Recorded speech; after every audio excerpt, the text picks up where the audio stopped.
Hi, this is Matthew Arnone. You're listening to the Football Weekly podcast. Holy moly, it's been such a long time. I mean, we haven't done a show since probably just after the World Cup, after Messi was handed his first World Cup. So Messi fans can solidify him as being the best player ever to grace this green earth.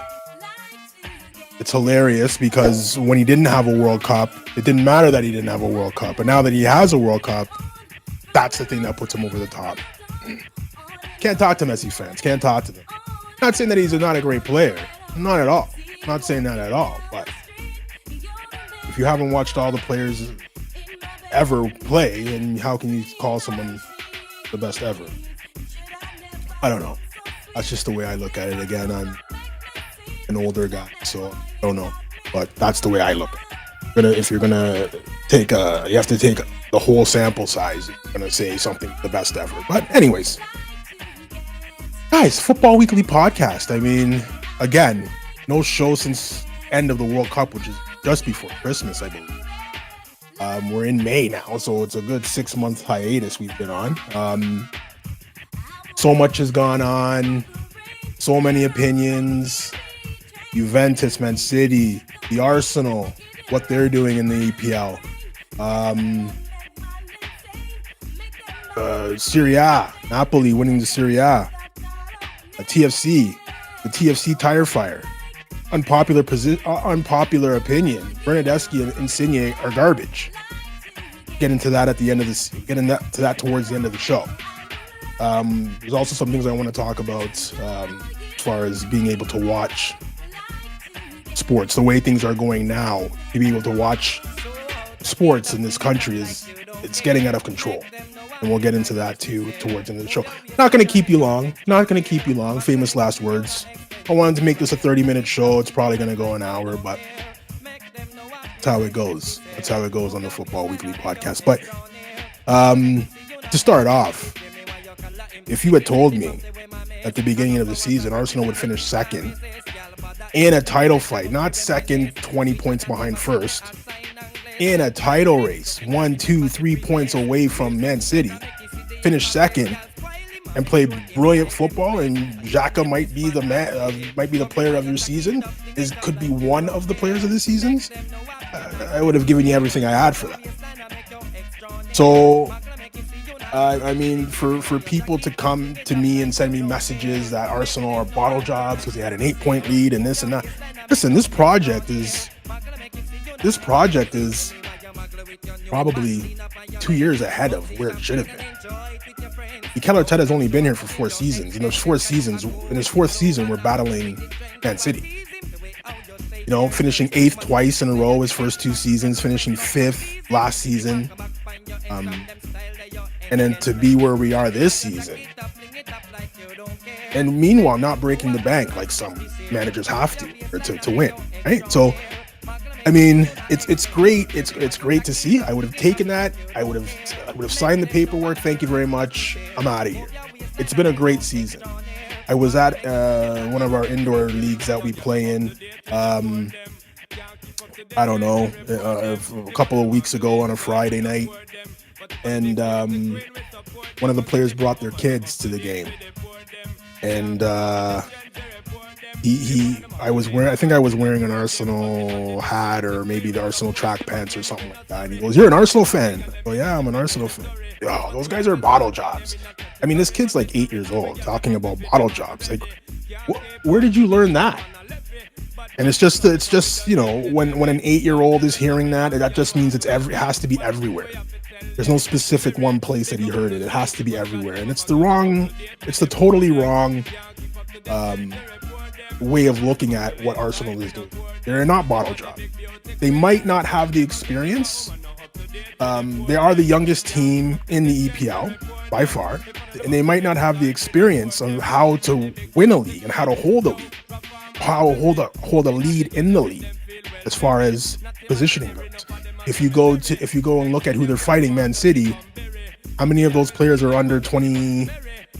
Under 25? How many of those players have been there, done that? The majority of them have. The coach has been there and done that. He knows when to get the players the rest. He knows when to sit this guy, when to not play this guy. He knows what it takes to win and be in all 4 competitions that they are in. So, I mean, once Mikel Arteta gets that experience, once the players see that, guy's going to be the limit. We're going to be talking about Arsenal for the next 5-6 seasons in the EPL, if not longer. Hopefully longer, but I guarantee you next year is going to be different, and the years after that are going to be very different. You're going to be sick of seeing me and hearing me, believe me. So, again, kudos to what Arsenal is doing. If you're calling them a bottle job, you're just trying to wind me up, or you really don't know what's going on in North London. So, Serie A. I mean, I'm not the Serie A guy here, obviously on the show, big EPL Arsenal guy, but finally someone else wins.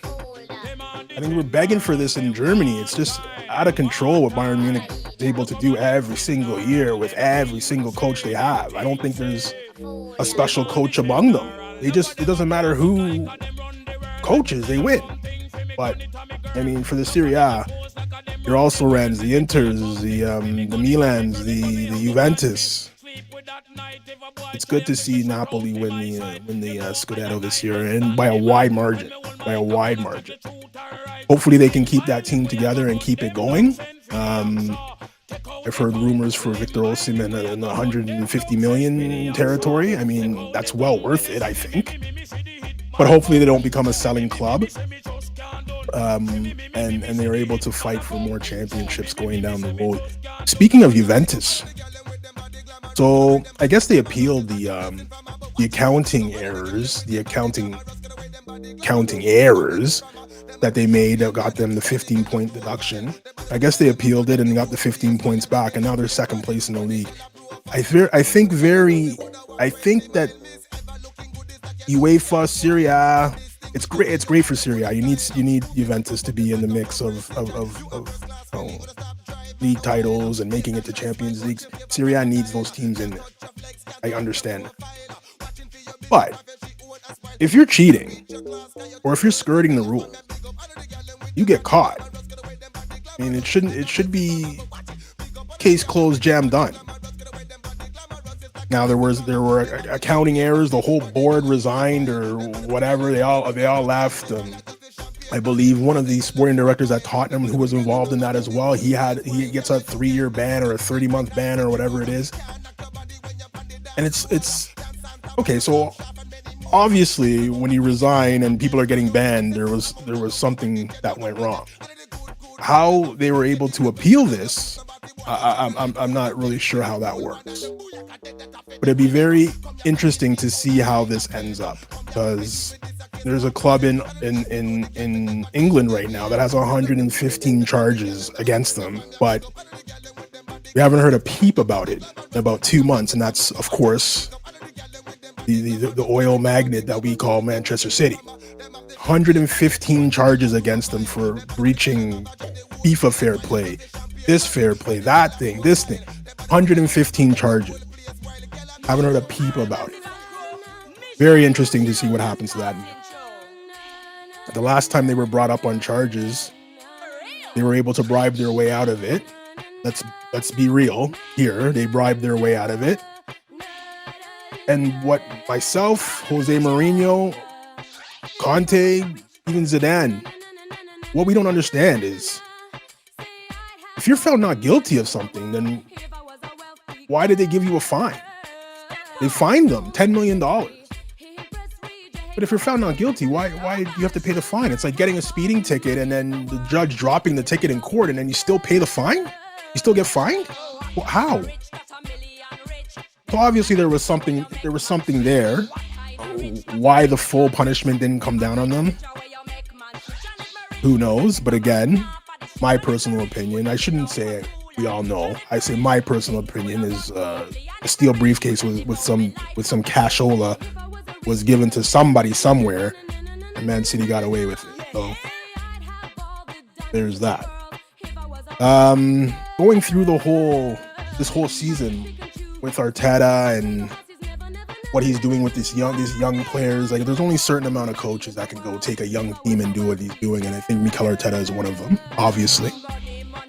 There's a lot of coaches out there that can probably do it. Funny thing came out maybe 2 weeks ago, last week, when Sam Allardyce was made Leeds boss, keep them out of the relegation zone. He said, I'm paraphrasing, that he's just as good as Pep Guardiola. And everybody ripped him for it. It's like, oh, yeah, what are you talking about? Blah, blah, blah. Sit down and think about it. Really sit down and think about that statement. And then change places with the coaches. Do we not think that Sam Allardyce can get a tune out of this club, Man City, that players that they have right now? Do you not think that Man City would still be fighting? Would Pep Guardiola, if Pep Guardiola was to take over Leeds right now, does he save them? I don't know. My personal opinion is that he doesn't. The way I judge a manager is on three things. Where was the club before you got there? Where was the club while you were there coaching? And what's happened to the club after you've left? If they're garbage before you get there, and then you start winning when you're there, you leave, and then they turn back to garbage, then we can all say that that's probably a great manager. It's the manager influence. If they're winning before you got there, they're winning while you're there, they're winning long after you left, why does that make you special? I don't understand how that makes you a special manager. And if you wanna, everybody thinks that Pep Guardiola is this big genius. I don't know. I mean, I'm not going to turn this into a Pep Guardiola bashing session, but these are just my opinions and what I think. I'm very bitter about how we're not in first place, but again, it's still a successful season. We're not bottle jobs, but it kind of hurts. But I mean, the whole narrative when Manchester City played Arsenal a couple of weeks ago was the student versus the teacher. Just like, it's garbage. It took a fictional soccer show about an American soccer. I'm not going to give any shout outs or plugs to any TV shows, but there's a fictional soccer coach from America who coaches a team in UK. A couple of episodes ago, they showed they went to Holland. I think that's for a team to play in a friendly game against Ajax or something like that. And that's where this fictional coach found out about total football. And I've been screaming total football for, oh my God, 4 or 5 years on this podcast. The way Manchester City plays, the way Barcelona played, the way Bayern Munich played, it was Johan Cruyff's total football he introduced in the 70s in Holland. Okay? And then he brought that style over to Barcelona, and they've been playing that way since. You can rename it tiki-taka if you want to. I don't know. Maybe the small tight circle, the small tight triangles, the 1-2 touches, you can call that tiki-taka if you want, but the basis of the whole tactic is total football, where there's no set position for anybody. Anyone can play anywhere. It's fluid. This guy can play right back. He can be right back 1 second. He can be center forward the next. Everything's moving. Everything's moving, and it's tough to defend because you don't know who's going to be where, and do I follow him? Do I stay? What do I do as a defender? So the whole style that they play is based off the total football from the Dutch. Let's not call that.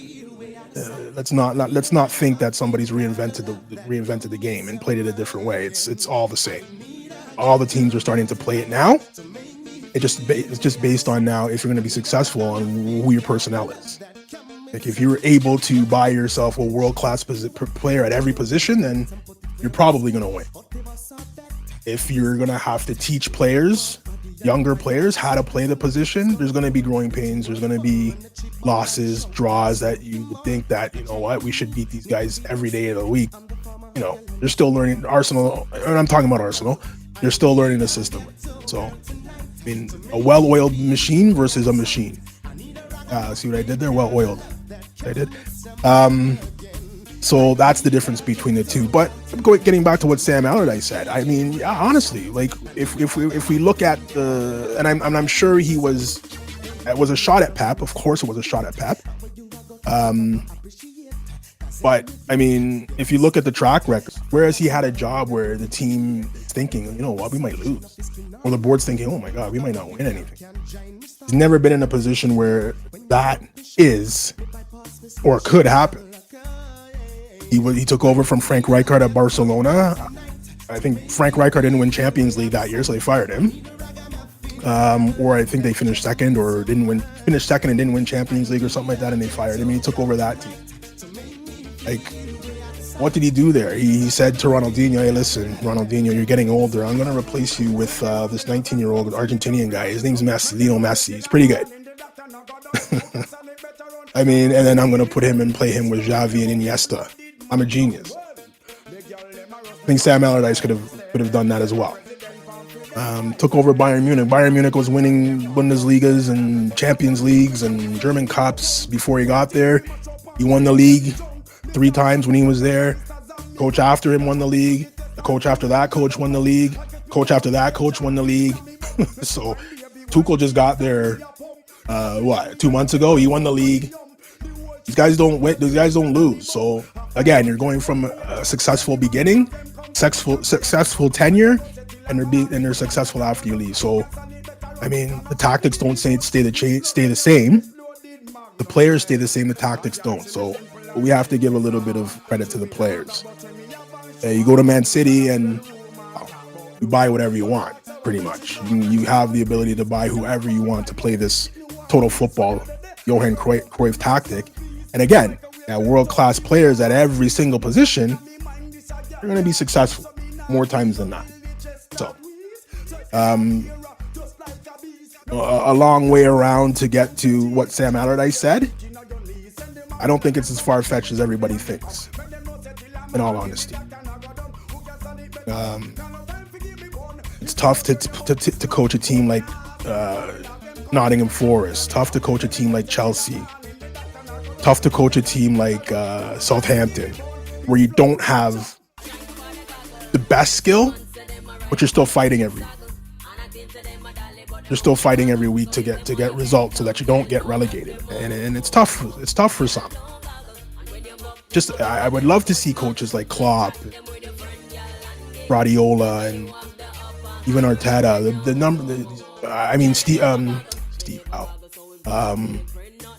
What the hell's the kid? The guy at Newcastle? Howe? What's his? I forget his name.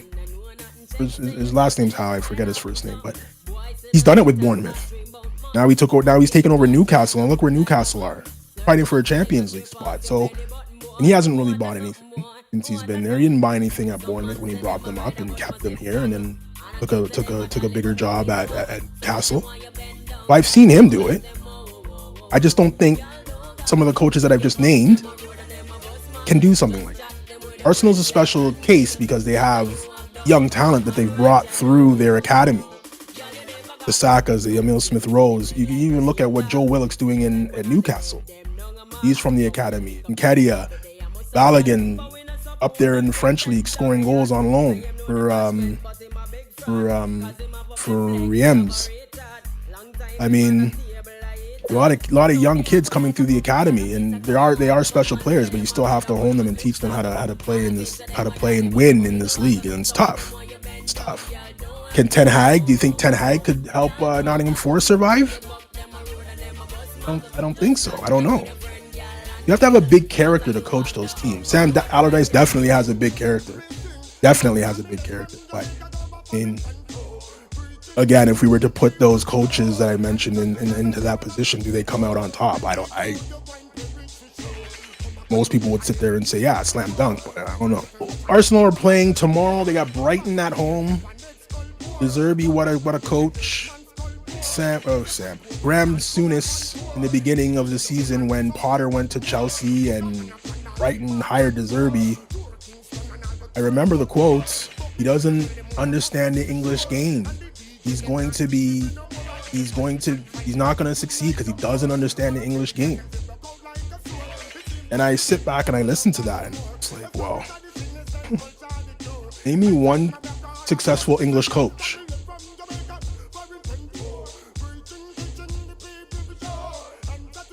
Better yet, name me an English coach that's won the league. Ever. This league, APL has been dominated by a German, a Spaniard, and now another Spaniard. I guess Howe is it Brendan Howe? It's not Brendan Howe. What is this guy's name? Bothering me now. I guess Howe would be the closest that you have. Graham Potter was at Brighton before he left for a bigger job at Chelsea. And he lasted less than 6 months there. That club's a tire fire. I mean, we're just going to buy the best players or the most expensive players, put them all together. We should win, right? So, I mean, for Graham Souness, it's short-sighted by Graham Souness to come out and say this. De Zerbi is probably, if not for the beginning when he got there, I mean, they're still fighting for Champions League spots, but I think they would be in a Champions League spot. To watch Brighton it's a great watch. If you haven't sat down and watched a Brighton game, well, they play Arsenal tomorrow, so you can watch them tomorrow. They're a fantastic watch. Have they switched a lot from what Graham Potter was doing there? I'm not sure what the tactic was, but I mean, it has to be a little bit different because he's a different coach. But I think if you were to give me a coach of the year vote, I would say Arteta, but a very high honorable mention to De Zerbi over Klopp and Pep and Brendan Howe. No, Brendan. Terrible. But he would be a close number 2 because again, Brighton is a fantastic watch. So 25 minutes in, I got a tea time at 2:45, so I gotta get going. But I just wanted to leave off with this before we next show we'll start recapping games that we were watching from this weekend. The title race is coming down to the end. I think there's only 3 games left in the season. Germany, Italy, they've all been crowned, Bayern Munich and Napoli respectively. EPL still needs a winner. Champions League is still going on as well. Bayern Munich and Real Madrid and Manchester City tied 1-1 at the Bernabeu. So the return leg, I believe, is this week. Inter Milan and AC Milan losing 2-0 to Inter. I think they were away at the same stadium, their home stadium. I'm not sure, but return fixture again is this week. So there's going to be an Italian team in the finals, which is, again, great for Serie A. I don't think any one of those 2 teams is a pushover either. If you think that the winner of the Real Madrid and Manchester City game is going to be the winner of the Champions League, you might still want to watch because I don't think it's a slam dunk. But there's lots of things to recap. We'll recap all of that next week like a normal show.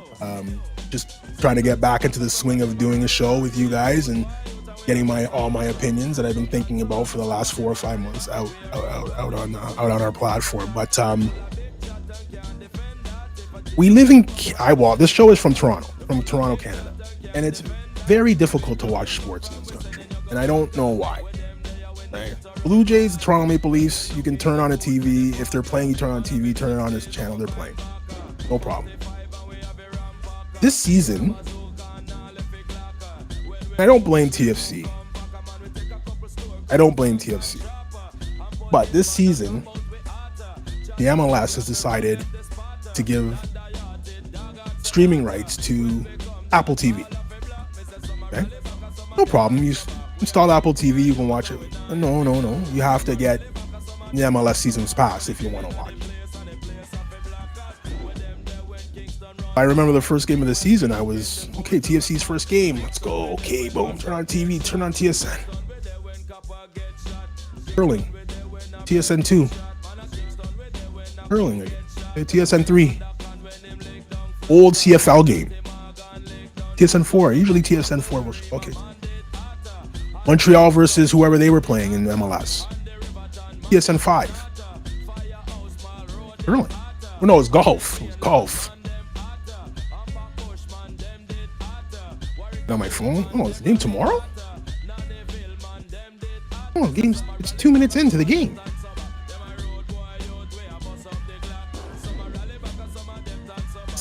TSN. Maybe it wasn't TSN. I don't know. TSN 1, 2, 3, 4. What the hell's going on here? I sat there for about, I don't know, 10 minutes. Like, what's going on here? And I said, you know what? Let me check Twitter, see what the hell's going on here. Like, what's happening? And that's when I found out that they moved it to MLS Seasons Pass, and you need to subscribe to Seasons Pass. Okay, how much is the Seasons Pass? It's $14 a month. No, that's not happening. So I didn't watch the first 3 games of TFC, and it's probably a good thing. I'm not paying $14 a month to watch anything. When last year I didn't just turn on my TV and watch it. I don't know what's going on with this. So I didn't watch the first 3 games of the season. Are they doing well, or who's scoring? Are they playing? I don't know. Is Insigne playing? Is Berna playing? I don't know. It's hard to do a TFC recap when you don't watch the game. So, I mean, we're a soccer show based in Toronto, and I can't talk about TFC because I refuse to pay $13 to watch the game. And it's not that I refuse to pay $13. It's all the other nonsense I got to pay for to watch sports in this country. If I want to watch the Canadian men's national team, I have to have one soccer. I can't watch it on the Canadian Broadcasting Corporation channel. I have to get one soccer, a subscription to one soccer. Subscription to one soccer is $13 a month. Okay, so now we're at $26 a month to watch TFC and the Canadian men's national team probably play 6 times a year. I want to watch Champions League. I have to have DAZN or DAZN, whatever you want to call it. How much is DAZN or DAZN for a month? It's $25 a month. That's if I want to watch Champions League. That's what I gotta pay. I want to watch the EPL. I gotta have Futbol. Or I think Serie A is on Futbol as well. How much is that? Futbol's $25 a month. So now we're at $75 a month just to watch Champions League, EPL, TFC, Canadian men's national team. Plus the cost of whatever your cable package is, plus the cost of whatever, whatever else you need, renting the box, whatever it is. I don't know. I don't have Roger. I watch my TV a different way. I'm a Knicks fan, so I gotta get NBA League Pass. How much is NBA League Pass? It's $14.99 a month. Okay, $90 now. Almost $100 just to watch 5 teams play. If you're an NFL fan, they've moved the streaming services to YouTube this year. I believe there's no more Sunday Ticket anymore. It's $350 a year to watch. You want to watch your team play. Plus, whatever shows you watch House of the Dragon, you got to get HBO, whatever the hell's on Fubu. You want to watch The Fictional Soccer Coach, you got to get Apple TV. Guys, come on, man. Come on, man. You go to the UK, you turn on the TV, every game is on, whatever channel, boom, boom, boom. You can watch anything at any time. You watch the replay, even. Like you're paying your regular cable prices, basic cable, I don't even know how much it is, $40-$50, and then you have to add another $100 on top of it so you can watch 5 teams play. It's unbelievable. The only one that might be worth the money is Fubo, because you get every single EPL game. I'm a guy, I can watch. It's soccer. I can watch anybody. In EPL, I can watch any game. Wolves and Southampton, I can watch it. I was watching Fulham Southampton just before I started the show. No problem. No problem. I can watch that. So maybe that'll be worth it for me. It'll be worth it for me, but the rest of it for TFC, I ain't paying that. That team's awful. That game was on, I believe it was actually last week. Did I watch it last weekend? I don't even remember if I watched it last weekend. But I think it was one of the games there are some games that are going to be on TSN, but I don't know until that time comes. There's a game tonight. I don't know if it's going to be on TSN or not. But it's against Montreal, so it's probably going to be on the stream service. They won't give you a premium game on. This is where we're coming right. I hope to God one day they do this to the Leafs, so people can start opening their eyes and saying, "Yo, there's something really wrong with this." Because if they did that to the Leafs, they'd burn the city down. You have to get NHL at center ice in order to watch the Leafs. They'd burn the city down. Believe me, they would.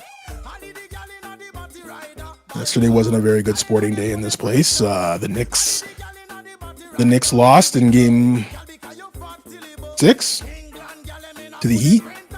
Very frustrating to watch. And the Leafs lost in overtime to the Panthers. Both teams eliminated the same night. I got my nights back. I don't have to. I'm very shocked. Like, this is how it feels to be in the playoffs past the first round with the Leafs.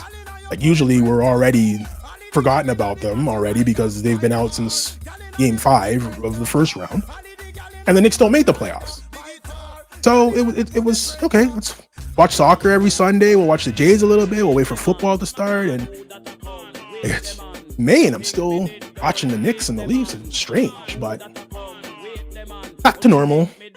I don't know, man. To watch sports in this country, it's getting out of hand. It's actually getting ridiculous. So I'm not really sure what I can do. Well, I know what I'm doing to watch everything. I know what I'm doing, but I'm not gonna out myself. But I watch everything, so we'll leave it at that. So, guys, the first episode back. I try to do this show every weekend, every Saturday or every Sunday. Try to get a show in there. We'll recap the games from the previous week. Whatever happens during the week, we'll talk about news. We'll start reading, and I want to do a segment where we talk about what the newspapers say in certain countries about certain situations, and we can discuss all of that. You can get our opinions on that for sure. Guys, if you haven't subscribed to us, we're here. Do it now. Click the button. It doesn't take anything. It helps the channel grow. You want to interact with us. We're on Instagram. We are on Twitter, if that's still a thing. We are now on TikTok. So if you have a TikTok account and you haven't subscribed to us there, definitely subscribe. If you haven't subscribed on Instagram or Twitter as well, please do it. If you haven't subscribed to this YouTube channel, please do that as well. Again, it only helps our show grow, and we would love the support. To hear the show, if you're in your car and about, we're on every platform that hosts podcasts. We're on Spotify. We are on TuneIn, Player FM. We are on iHeartRadio. We are on Apple Music. We are on everything. Anything you can think of, anywhere you can get podcasts, we are on that platform. Proudly on that platform. So definitely search us out. Turn on your notifications so that every time a new show comes out, you'll be the first one to hear it. And definitely, if you don't agree with anything I've said, interact. 100% interact. We will definitely back to you. So, guys, I gotta go. It's close to tea time right now. So thanks for watching. We'll catch you next week.